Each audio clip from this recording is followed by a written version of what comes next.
Hello' বন্ধুসকল, অসম পুলিচৰ যি ৰিটেন টেষ্ট হৈ গ'ল, অলৰেডি পেপাৰখন আমাৰ হাতত আহি গ'ল। গতিকে আপোনালোকে কিমানটা শুদ্ধ কৰিব পাৰিলে আপোনালোকে জনাব। আৰু আজি জিকেখিনি আলোচনা কৰিম, গতিকে টিক মাৰ্ক মাৰি যাম, আপোনালোকে চাই যাব এনচাৰখিনি। প্ৰথম কুৱেশ্যনটো হ'ল, অসমৰ একমাত্ৰ মালভূমিটো হৈছে আপোনাৰ অসমৰ একমাত্ৰ মালভূমিটো হৈছে কাৰ্বি মালভূমি। এইটো অপশ্যন আপোনাৰ বিটো শুদ্ধ হ'ব।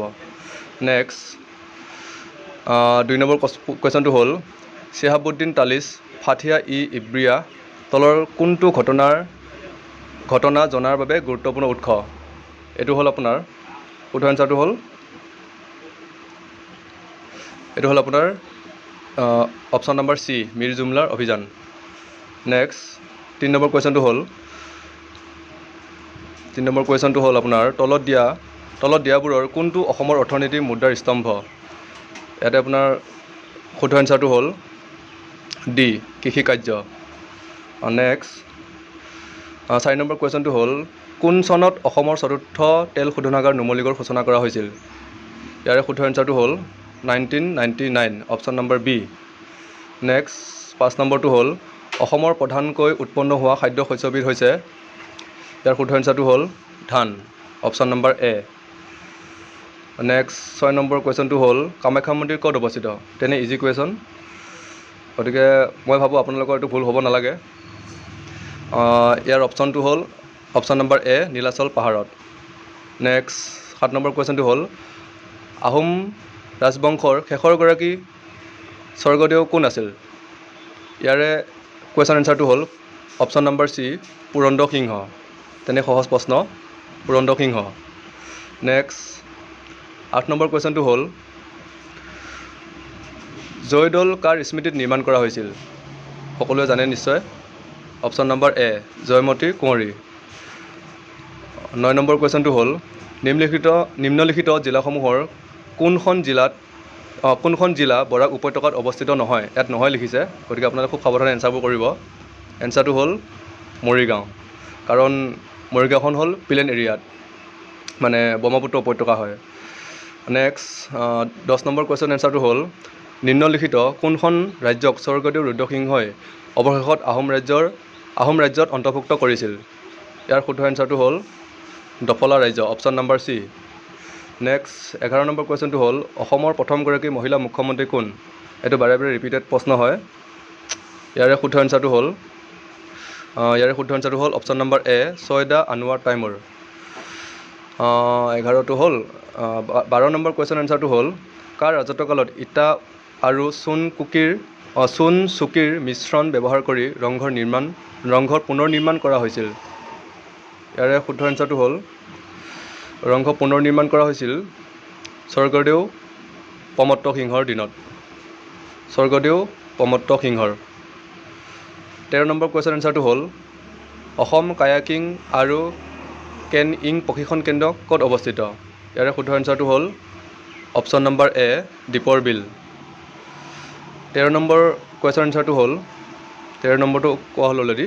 14 নম্বৰটো হ'ল, অসম পুলিচ প্ৰশিক্ষণ মহাবিদ্যালয় ক'ত অৱস্থিত? তেনে সহজ প্ৰশ্ন, এইটো আপোনাৰ দেৰগাঁৱত হয়।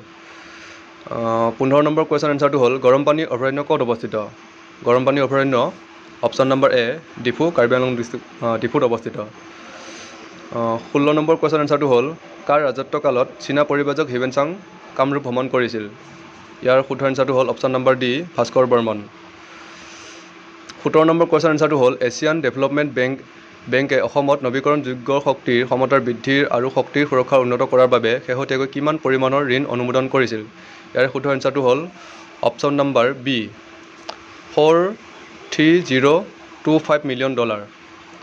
নেক্সট কুৱেশ্যন এনচাৰটো হ'ল 18 নম্বৰ কুৱেশ্যন এনচাৰ, 1942 চনৰ ভাৰত ত্যাগ আন্দোলনত তলৰ কোনজনক ফাঁচি দিয়া হৈছিল? ইয়াৰে শুদ্ধ এনচাৰটো হ'ল Kushal Konwar, option number D. 19 number question এনচাৰটো হ'ল, অসমৰ লগত কোন দুখন দেশৰ আন্তঃৰাষ্ট্ৰীয় সীমা আছে? বাৰে বাৰে ৰিপিটেড প্ৰশ্ন হয়। ইয়াৰে শুদ্ধ এনচাৰটো হ'ল অপশ্যন নম্বৰ এ, ভূটান আৰু বাংলাদেশ। 20 নম্বৰ কুৱেশ্যন এনচাৰটো হ'ল, ভাৰতৰ বৃহত্তম নদীদ্বীপ ক'ত অৱস্থিত? তেনে সহজ প্ৰশ্ন, এইটো আমাৰ অসমতে আছে, অসমত।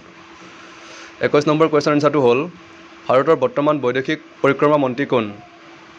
ইয়াৰে শুদ্ধ এনচাৰটো হ'ল option number D, doctor S Jaishankar. 22 number question এনচাৰটো হ'ল জেহ্মৰ সুৰংগ সোনামাৰ্গ সুৰংগ বিষয়ত তলৰ উক্তিবোৰ বিবেচনা কৰা। ইয়াৰে শুদ্ধ এনচাৰটো হ'ল ইয়াতে আপোনাৰ জেজিলা সুৰংগ প্ৰকল্পৰ এটা অংশ, এইটো নহয়। 6.5 কিলোমিটাৰ দীঘল সুৰংগ জম্মু কাশ্মীৰ, গগনগিৰ আৰু সোমনাথ অঞ্চলৰ সংযুক্ত কৰিছে, এইটো শুদ্ধ হয়। প্ৰকল্পটো নেশ্যনেল হাইৱে অথৰিটি অফ ইণ্ডিয়াৰ তত্বাৱধানত আহে। তলৰ কোনটো উক্তি শুদ্ধ সঠিক? এতিয়া আপোনাক ইয়াত বাচিব দিছে যে কেৱল মাত্ৰ 1 নম্বৰ আৰু 2 নম্বৰো শুদ্ধ, নে অনলি এটা শুদ্ধ, নে কেৱল 2 আৰু 3 শুদ্ধ হয়। ইয়াৰে শুদ্ধ এনচাৰটো হ'ল অপশ্যন নম্বৰ ডি, মানে অপশ্যন নম্বৰ 2 নম্বৰৰ উক্তিটো শুদ্ধ। 23 নম্বৰ কুৱেশ্যন এনচাৰটো হ'ল ভাৰতৰ প্ৰথম AI নগৰ কোনখন? ইয়াৰে শুদ্ধ এনচাৰটো হ'ল option number B, Lucknow. 24 number question এনচাৰটো হ'ল 24 নম্বৰ কুৱেশ্যন এনচাৰটো হ'ল কি লিখিছে ইয়াতে,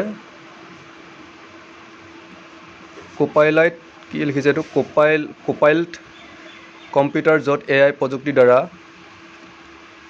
অনন্য বিকল ৰিকেল্ট ব্যৱহাৰ সুবিধা আছে, কোনটো প্ৰযুক্তিৰ কোম্পানীয়ে বনাইছিল? ইয়াৰে শুদ্ধ এনচাৰটো হ'ল option number D, Microsoft. Next 25 number question এনচাৰটো হ'ল গ্ৰীণ অস্কাৰ ইটালী গ'ল্ড বঁটা 2024 কোনে লাভ কৰিছিল? ইয়াৰে শুদ্ধ এনচাৰটো হ'ল অপশ্যন নম্বৰ ডি, ডক্টৰ পূৰ্ণিমা দেৱী বৰ্মন। নেক্সট 26 নম্বৰ কুৱেশ্যন এনচাৰটো হ'ল কোন সংস্থাই শিশু পুষ্টি প্ৰতিবেদন 2024 প্ৰকাশ কৰিছিল? ইয়াৰে শুদ্ধ এনচাৰটো হ'ল অপশ্যন নম্বৰ বি, ইউনিচেফে কৰিছিল। 27 নম্বৰ কুৱেশ্যন এনচাৰটো হ'ল বিশ্ব সংবাদ স্বাধীনতা সূচাংক 2024 মতে 180খন দেশৰ ভিতৰত ভাৰতৰ স্থান কিমান? ইয়াৰে শুদ্ধ এনচাৰটো হ'ল অপশ্যন নম্বৰ এ, 159। 28 নম্বৰ কুৱেশ্যন এনচাৰটো হ'ল জাতীয় কেঞ্চাৰ সচেতনতা দিৱস কেতিয়া পালন কৰা হয়? ইয়াৰে শুদ্ধ এনচাৰটো হ'ল option number B, 7 November. Next 29 number question এনচাৰটো হ'ল প্ৰতি বছৰে জোনবিল মেলা কোনখন জিলাত অনুষ্ঠিত কৰা হয়? তেনে সহজ প্ৰশ্ন বাৰে বাৰে ৰিপিটেড হৈ থাকে। ইয়াৰ অপশ্যনটো হ'ল এ, মৰিগাঁও। 30 নম্বৰ কুৱেশ্যন এনচাৰটো হ'ল শিল্পী দিৱস কেতিয়া পালন কৰা হয়? জ্যোতিপ্ৰসাদ আগৰৱালাৰ জন্মৰ তিথিত পালন কৰা হয়। ইয়াৰে শুদ্ধ এনচাৰটো হ'ল অপশ্যন নম্বৰ চি, 17 জানুৱাৰীত। 31 নম্বৰ কুৱেশ্যন এনচাৰটো হ'ল অসম ৰাজ্যিক সংগ্ৰহালয় ক'ত অৱস্থিত? 31 নম্বৰ কুৱেশ্যনটো সুধিছে অসম ৰাজ্যিক সংগ্ৰহালয় ক'ত অৱস্থিত? ইয়াৰে অপশ্যন নম্বৰটো হ'ল এ, গুৱাহাটীত। 32 কুৱেশ্যন এনচাৰটো হ'ল ASTCৰ অৰ্থ হ'ল option number C, Assam state transport corporation. Next কুৱেশ্যনটো হ'ল 33 নিম্নলিখিতসমূহৰ কোনটো এটা নিষ্ক্ৰিয় গেছ নহয়? ইয়াৰে শুদ্ধ এনচাৰটো হ'ল অপশ্যন নম্বৰ ডি, হ'ল নাইট্ৰজেন। নেক্সট 35টো সুধিছে 35টো সুধিছে পুৰুষ ICC T20 বিশ্বকাপ 2024 কোনে শ্ৰেষ্ঠ খেলুৱৈ পুৰস্কাৰ লাভ কৰিছিল? ইয়াৰে শুদ্ধ এনচাৰটো হ'ল এইটো আপোনালোকে কমেণ্ট কৰি জনাব, মই পাহৰিলোঁ, গতিকে আপোনালোকে কমেণ্ট কৰি জনাব এইটো এনচাৰটো কি হয়। 2034 চনৰ ফিফা বিশ্বকাপ ক'ত অনুষ্ঠিত হ'ব? ইয়াৰে শুদ্ধ এনচাৰটো হ'ল অপশ্যন নম্বৰ বি, চৌদি আৰৱ। নেক্সট কুৱেশ্যনটো হ'ল কোন দেশে ষ্টেণ্ডাৰ্ড মিছাইল 6 SM-6 উদ্ভাৱন কৰিছিল? ইয়াৰে শুদ্ধ এনচাৰটো হ'ল এ, আমেৰিকা, USA। নেক্সট 38 নম্বৰ কুৱেশ্যনটো হ'ল PM সূৰজ পটেল কোন মন্ত্ৰালয়ৰ দ্বাৰা ৰূপায়ণ কৰা হৈছিল? ইয়াৰে শুদ্ধ এনচাৰটো হ'ল 38 নম্বৰ কুৱেশ্যনৰ এনচাৰটো হ'ল অপশ্যন নম্বৰ চি সামাজিক ন্যায় আৰু সবলীকৰণ মন্ত্ৰালয়। নেক্সট 39 কুৱেশ্যন এনচাৰটো হ'ল 2024 চনৰ IPLৰ প্ৰতিযোগিতাত কোনে অৰেঞ্জ কাপ লাভ কৰিছিল? ইয়াৰে শুদ্ধ এনচাৰটো হ'ল বিৰাট কোহলি। তেখেত এজন খুব জনপ্ৰিয় খেলুৱৈ, গতিকে আপোনালোকে সকলোৱে চিনি পায়। 40 নম্বৰ কুৱেশ্যন এনচাৰটো হ'ল 2025 আৰু 26 চনত কোন খণ্ডই আটাইতকৈ বেছি বাজেটৰ অংশ লাভ কৰিছে? প্ৰশ্নটো কি সুধিছে আকৌ এবাৰ মই জনাই দিছোঁ। 2025 আৰু 26 চনত কোন খণ্ডই আটাইতকৈ বেছি বাজেটৰ অংশ লাভ কৰিছে? ইয়াৰে শুদ্ধ এনচাৰটো হ'ল ভাৰতীয় ৰেলৱে, শিক্ষা, গ্ৰাম্য বিকাশ, প্ৰতিৰক্ষা। এইটো অলপ কনফিউজ লাগিছে, আপোনালোকে শেষৰ এনচাৰটো আৰু আৰু এটা মাজতে দিছিলোঁ সেই এনচাৰটো আপোনালোকে কমেণ্ট কৰি জনাব, আৰু কিমানটা শুদ্ধ কৰিব পাৰিলে আপোনালোকে মোক কমেণ্ট কৰিব। আৰু নেক্সট আপোনাৰ ৰিজনিং, গ্ৰামাৰ আৰু মেথছৰ যিখিনি কুৱেশ্যন ৰৈ গৈছে মই সেইখিনি আপোনালোকক কিছু দেৰিকৈ দি আছোঁ আপোনালোকক আপলোড। অ'কে, ভিডিঅ'টো যদি ভাল পালে আপোনালোকে লাইক কৰিব, কমেণ্ট কৰিব, শ্বেয়াৰ কৰিব আৰু কমেণ্ট কৰিবলৈ নাপাহৰিব। ধন্যবাদ।